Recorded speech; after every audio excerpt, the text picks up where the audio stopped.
प्यारे विद्यार्थियों, मैं डॉक्टर ज्योत्सना स्वर्णकार, राजकीय महाविद्यालय दावत भाटा, सहायक आचार्य हिंदी, आप सभी का स्वागत करती हूँ। आज की कक्षा में हम आचार्य रामचंद्र शुक्ल की निबंध कला के बारे में पढ़ेंगे। आचार्य रामचंद्र शुक्ल का नाम जो है हिंदी साहित्य में बड़े आदर के साथ लिया जाता है। हिंदी साहित्य के इतिहास को व्यवस्थित करने में विविध प्रकार के निबंध और उच्च स्तरीय समीक्षा प्रस्तुत करने के कारण शुक्ल जी हिंदी साहित्य में पर्याप्त सम्मान के अधिकारी हुए हैं। इन्होंने हिंदी साहित्य का इतिहास और रस मीमांसा जैसी इनकी प्रसिद्ध रचनाएं रही हैं।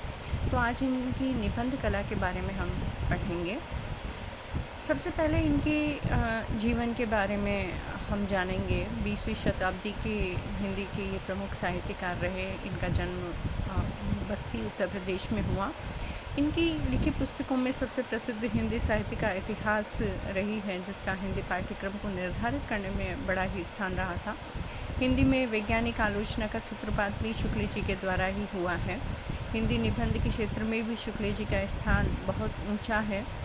ये श्रेष्ठ और मौलिक निबंधकार हैं। जिस रूप से इन्होंने भाव और मनोविकारों पर निबंध लिखे हैं वे सर्वथा अनूठे हैं। इनका जन्म संवत 1884 में बस्ती जिले के अगुना नामक गाँव में हुआ था। पिता इनके चंद्रबली शुक्ल जो हैं एक सदर कानून भोग के पद पर मिर्ज़ापुर में इनकी पोस्टिंग हुई थी, जहाँ सारा परिवार भी मिर्ज़ापुर आकर रहने लगा था। इस समय जब शुक्ल जी की अवस्था 9 वर्ष की थी, इनकी माता का देहांत हो गया। भी माता से बहुत सारे दुख भी इन्हें झेलने पड़े। इस कारण इनका जो व्यक्तित्व था बड़ा ही गंभीर बन गया। पढ़ने की जो लगन थी वो शुक्ल जी में बचपन में ही थी, लेकिन इनके पिता की जो इच्छा थी कचहरी जाकर दफ्तर का काम सीखने की, वो शुक्ल जी नहीं कर पाए, क्योंकि उनकी जो प्रवृत्ति जो थी वो साहित्य में थी, उनकी रुचि। और यही कारण है कि शुक्ल जी ने बाद में साहित्य में अपना नाम कमाया। शुक्ल जी मिर्ज़ापुर के मिशन स्कूल में अध्यापक हो गए। उस समय उनके जो लेख थे वो पत्र पत्रिकाओं में छपने लगे।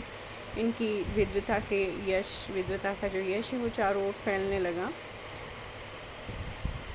इनकी योग्यता से प्रभावित होकर काशी नागरी प्रचारणी सभा ने उन्हें हिंदी शब्द सागर के सहायक संपादक का कार्य सौंपा, जिसे उन्होंने सफलतापूर्वक पूरा किया था। वे नागरी प्रचारणी पत्रिका के संपादक भी रहे। अंत में शुक्ल जी ने काशी हिंदू विश्वविद्यालय में हिंदी अध्यापन का कार्य किया। बाबू श्याम सुंदर दास की मृत्यु के बाद वे वहाँ हिंदी विभाग के अध्यक्ष हुए। 1940 में हृदय गति की रुक जाने के कारण शुक्ल जी का देहांत हो गया। अब इनकी कृतियों के बारे में हम देखेंगे कि मौलिक कृतियाँ जो हैं, इनकी आलोचनात्मक ग्रंथ सूर, तुलसी और जायसी पर की गई आलोचना है। काव्य में रहस्यवाद, काव्य में अभिव्यंजनावाद, रस मीमांसा जैसी आलोचनात्मक रचनाएं इन्होंने लिखी। निबंधात्मक ग्रंथ जो हैं उसमें निबंध इनकी चिंतामणि नामक ग्रंथ 2 भाग में संग्रहित हैं। इसके अतिरिक्त उन्होंने मित्रता, अध्ययन आदि निबंध सामान्य विषयों पर लिखे हैं। मित्रता निबंध जीवनोपयोगी विषय पर लिखा गया एक उच्च कोटि का निबंध है, जिसमें शुक्ल जी की लेखन शैली की विशेषताएं झलकती हैं। ऐतिहासिक ग्रंथ में हिंदी साहित्य का इतिहास इनका एक अनूठा उदाहरण है। अब हम देखेंगे उनकी जो वर्ण विषय क्या है उनके निबंधों के। शुक्ल जी ने जो साहित्यिक और मनोवैज्ञानिक निबंध लिखे हैं वो 3 भाग किए जा सकते हैं उनके। साहित्यिक निबंध के 3 भाग किए जा सकते हैं। मुख्य रूप से उन्होंने साहित्यिक और मनोवैज्ञानिक निबंध लिखे हैं। साहित्यिक निबंध के 3 भाग हैं। सिद्धांतिक आलोचना निबंध, जिसमें कविता क्या है, काव्य में लोक मंगल की साधनावस्था, साधारणीकरण और व्यक्ति वैचित्रवाद आदि निबंध सैद्धांतिक आलोचना के अंतर्गत हैं। आलोचना के साथ साथ अन्वेषण और गवेषणा करने की प्रवृत्ति भी शुक्ल जी में पर्याप्त मात्रा में थी। हिंदी साहित्य का इतिहास जो निबंध है वो इसी प्रवृत्ति का परिणाम है। दूसरा जो निबंध है दूसरे प्रकार का वो है व्यावहारिक आलोचना संबंधी निबंध। जिनमें भारतेंदु हरिश्चंद्र तुलसी का भक्ति मार्ग, मानस की धर्म भूमि आदि निबंध व्यावहारिक आलोचना के अंतर्गत आते हैं। मनोवैज्ञानिक निबंध में उन्होंने मानव मन की बहुत सारी भावनाओं का, बहुत सारे विकारों का एक निबंध के रूप में लेखन किया है। करुणा, श्रद्धा, भक्ति, लज्जा, ग्लानि, क्रोध, लोभ, प्रीति आदि भावों और मनोविकारों पर उन्होंने निबंध लिखे हैं। शुक्ल जी की ये जो मनोवैज्ञानिक निबंध हैं वो सर्वथा मौलिक हैं और जो निबंध इन्होंने लिखे हैं, जिन भावों को हम परिभाषित नहीं कर पाते हैं, उन्होंने उस पर बड़ी बारीकी से निबंध तक लिख दिए हैं। शुक्ल जी के निबंध में उनकी जो अभिरुचि, विचारधारा, अध्ययन का पूरा समावेश मिलता है।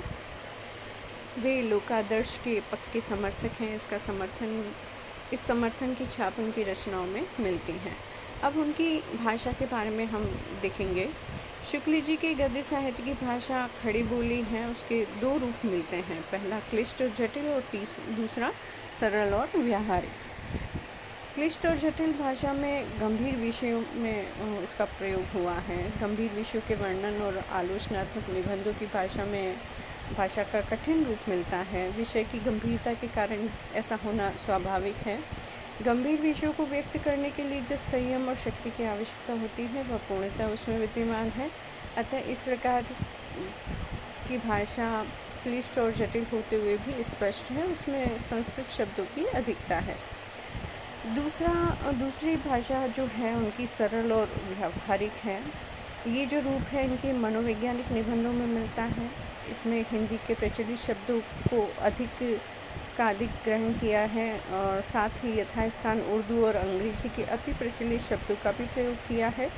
भाषा को अधिक सरल और व्यावहारिक बनाने के लिए शुक्ल जी ने तड़क भड़क अटकल पच्चू आदि ग्रामीण बोलचाल के शब्दों को भी अपनाया है तथा 9 दिन चले 2.5 कोस, जिसकी लाठी उसकी भैंस, पेट फूलना, कांटों पर चलना आदि कहावतों और मुहावरों का प्रयोग भी निसंकोच होकर किया है। शुक्ल जी का दोनों प्रकार की भाषाओं पर एक तरह से पूर्ण अधिकार था। अत्यंत सभ्य, परिमार्जित, प्रौढ़ और व्याकरण की दृष्टि से पूर्ण निर्दोष है उनकी भाषा। उसमें रंच मात्र भी शिथिलता नहीं है। शब्द मोतियों की भांति एक सूत्र में गुथे हुए हैं। एक भी शब्द निरर्थक नहीं है। प्रत्येक शब्द अपना पूर्ण महत्व रखता है।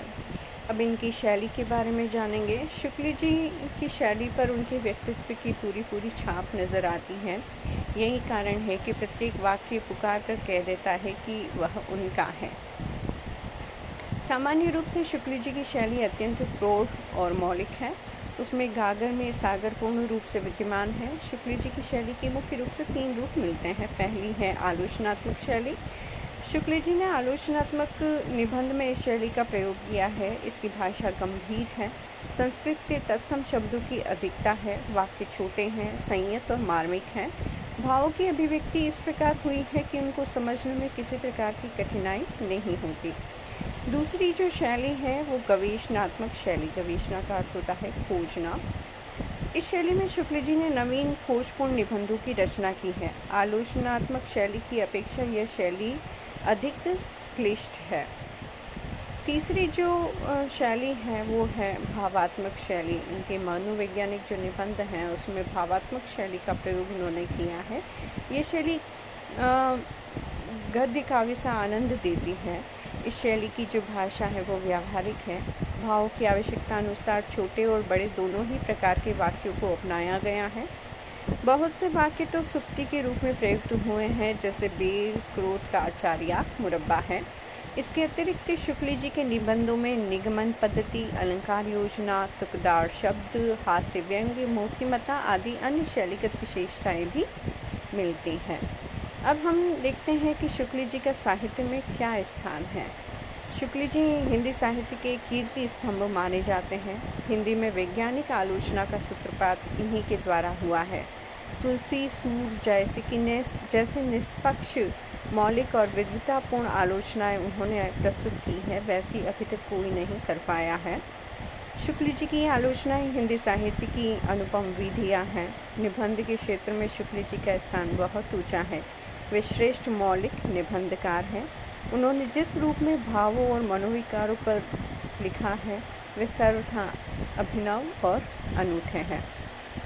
उम्मीद है आप सभी को शुक्ल जी की निबंध कला की शैली जो है, निबंध कला की विशेषताएं हैं, समझ में आई होगी। शेष हम अगले सेशन में पढ़ेंगे। धन्यवाद।